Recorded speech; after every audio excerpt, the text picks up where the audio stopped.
स्वागत है दोस्तों आप सभी का हमारे YouTube चैनल पर। मेरा नाम है हिमांशु और आप देख रहे हो स्पीड मार्क। कार फ्यूल का जो फ्यूचर है वो सुप्रीम कोर्ट ने अब डिसाइड कर दिया है। अभी हम रिसेंटली इंटरनेट पे काफ़ी ह्यू एंड क्राई देख रहे थे E20 फ्यूल को लेकर। तो लोगों का ये कहना था कि E20 फ्यूल जो है BS4 और काफ़ी सारी BS6 गाड़ियों के ऊपर भी इंजन पे इम्पैक्ट करता है।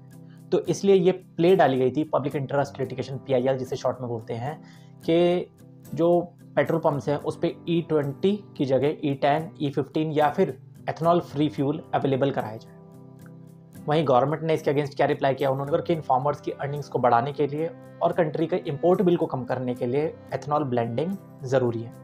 तो सुप्रीम कोर्ट ने फाइनल डिसीजन लेते हुए ये बोला कि जो गवर्नमेंट की साइड है वो ज़्यादा वैलिड जस्टिफाई नज़र आती है और इस प्ले को रिजेक्ट कर दिया।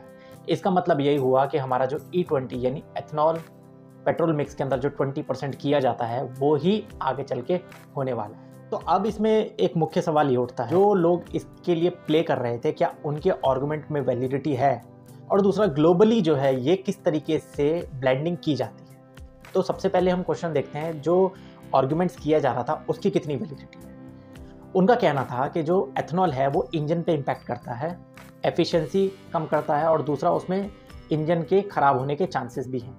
तो पहला पॉइंट है एफिशिएंसी कम करता है, तो ये बात बिल्कुल फैक्ट है। एथनॉल मिक्सिंग जो है उससे एफिशिएंसी जरूर गिरती है, 5 से 6% के आसपास एफिशिएंसी कम होती है। ये काफ़ी सारी रिसर्चेस में भी बात हुई है, क्योंकि पेट्रोल के मुकाबले एथनॉल की जो पावर प्रोडक्शन है, पावर आउटपुट है, थोड़ा सा कम है। वहीं इंजन पे इम्पैक्ट अगर देखें तो काफ़ी सारे बड़े मैन्युफैक्चरर्स इंडिया के अंदर जैसे होंडा या बाकी सब ने भी स्टेटमेंट इशू करके कहा है कि उनकी BS4 और BS6 गाड़ियाँ टोटली E20 कंपैटिबल है, यानी उसमें एथनॉल मिक्सिंग से कोई भी दुष्प्रभाव, कोई भी ख़राब इम्पैक्ट नहीं होता है और ना ही इंजन की वारंटी पे कोई फ़र्क पड़ेगा।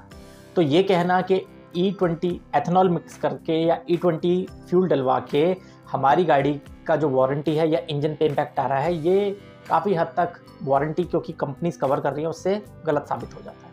वहीं अगर ग्लोबली देखें कि किस तरीके से मिक्सिंग होती है, तो काफ़ी सारी कंट्रीज़ का एग्जांपल हमने देखा। उसमें स्पेसिफिक बड़ी कंट्रीज़ में अगर हम देखें तो ब्राज़ील का एग्जांपल हम देखते हैं, जिसमें ब्लेंडिंग 20 से भी ज़्यादा होती है। यानी इंडिया में अगर 20% ब्लेंडिंग हो रही है 100% फ्यूल पे, तो ब्राज़ील में उससे भी ज़्यादा हो रही है।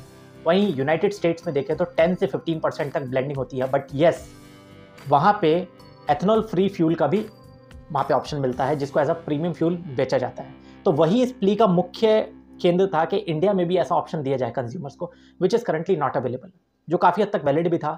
जैसे यूएस में दिया जा रहा है तो इंडिया में भी दिया जा सकता है, बट उसके पीछे कुछ साइंटिफिक रीज़न होता तो ज़्यादा बेटर रहता।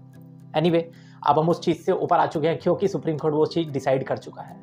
सो बेसिकली अगर इस पूरे आर्ग्यूमेंट को सम किया जाए तो अब E20 फ्यूल के ऊपर सुप्रीम कोर्ट ने डिस्कशंस को विराम देते हुए, एंड करते हुए ये बोल दिया है कि E20 ही कंटिन्यू रहेगा। तो फ्यूचर जो है फ्यूल का डिसाइड हो चुका है, बट ये डिस्कशन इंपॉर्टेंट है। इसलिए आप सभी जो कि E20 फ्यूल अपनी गाड़ियों में, अपनी बाइक्स में डलवाते हैं, तो अपने एक्सपीरियंसेस कमेंट सेक्शन में लिखना मत भूलें।